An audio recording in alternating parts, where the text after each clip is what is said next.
Imagine everything you own: your business, your home, your church, your children's school, your community's hospital. Now imagine someone burning all of it to the ground.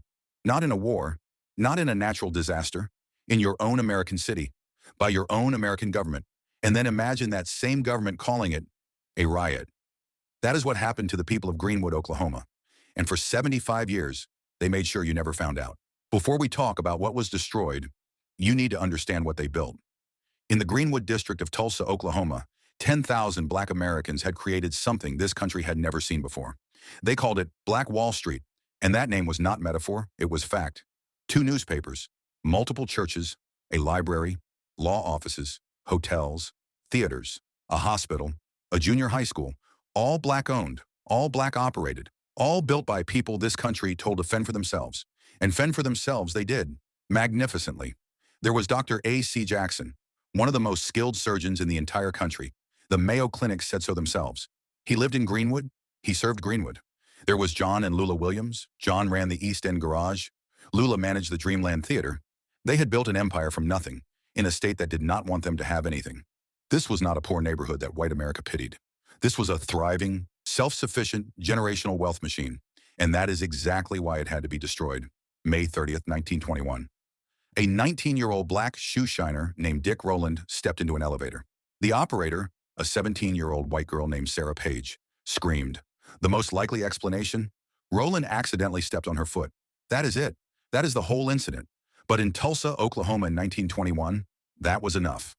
The next day, the Tulsa Tribune ran the headline, "Nabbed Negro for Attacking Girl in an Elevator."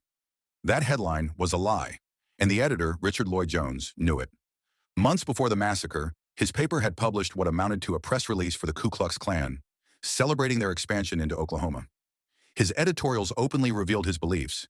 He embraced white supremacy and said so in print. Eyewitnesses say that same May 31st edition carried a second editorial, its reported title, "To Lynch Negro Tonight." By 7:30 that evening, hundreds of white residents had gathered outside the Tulsa County Courthouse demanding Dick Rowland be handed over. Black Tulsans, many of them World War I veterans who had just fought for this country overseas, went to that courthouse twice and offered to help protect him. Both times officials turned them away, and then the shooting started. In the early morning hours of June 1st, 1921, they came for Greenwood. Not a spontaneous mob, an organized assault. City officials selected white men, some of them active participants in the violence, and made them official deputies. They handed out firearms and ammunition to civilians, who then used those weapons on their neighbors. The Ku Klux Klan was woven through city government, through law enforcement, through the National Guard itself. This was not a riot.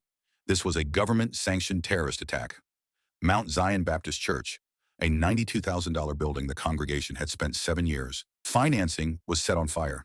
It had held its very first service just 40 days before they burned it down. Dr. A.C. Jackson, the surgeon the Mayo Clinic praised, walked out of his home with his hands raised in surrender.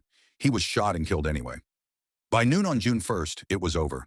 1,256 homes burned, 191 businesses destroyed, a school, a library, a hospital, multiple churches, gone. Historians believe as many as 300 people were killed, though the real number may never be known. Nearly 6,000 Black residents of Tulsa were rounded up and interned, held at gunpoint while the city that had just destroyed their homes decided what to do with them, and not one person was ever charged, not one. Burning Greenwood down wasn't enough. They had to make sure the world never found out. The Tulsa Tribune stripped the May 31st story from its bound archives. Police records vanished. State militia files, gone. For decades, the Tulsa Race Massacre was not taught in schools, not written in textbooks, not spoken about publicly. It was not forgotten. It was erased, on purpose, by people who knew exactly what they had done. It wasn't until the late 1990s that a state commission was finally formed to document what happened. 75 years of silence.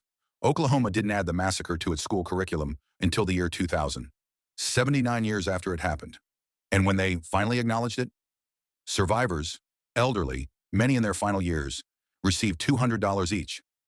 $200 for everything they lost, everything their parents lost, everything that was supposed to be passed down for generations. $200. Here is what they could not burn. The people of Greenwood came back. Within a year, survivors still living in tents through an Oklahoma winter began rebuilding with their own hands. The same government that destroyed their community tried to block them from rebuilding on that land. They did it anyway. But hear me clearly, because this is the part your history books still won't say. Black Wall Street was not destroyed by a mob. It was destroyed by a system. A newspaper editor who embraced white supremacy and printed the invitation. A police chief who failed his duty and armed the attackers. City officials who handed weapons to murderers and called them deputies. A state guard infiltrated by the Klan. A government at every level, municipal, county, state, and federal, that prosecuted not one single person. The mob lit the match. The system built the fire. And when you look at the racial wealth gap today, when you ask why Black generational wealth in this country is a fraction of what it should be, you are looking at Greenwood. You are looking at what happens when a community builds exactly what they told you to build, and it gets taken anyway. This is your legacy. This is your history. And they buried it because they knew if you truly understood what was taken from you, you would never stop fighting to get it back. Drop in the comments right now. Did you learn about the Tulsa Race Massacre in school? And if you did they tell you the whole truth? Hidden Black legacy exists for one reason: to give you the history they decided you didn't need to know. Subscribe. Share this video, because the truth does not spread itself. Next week, we go deeper, because Tulsa wasn't the only one. Stay with us. This is just the beginning.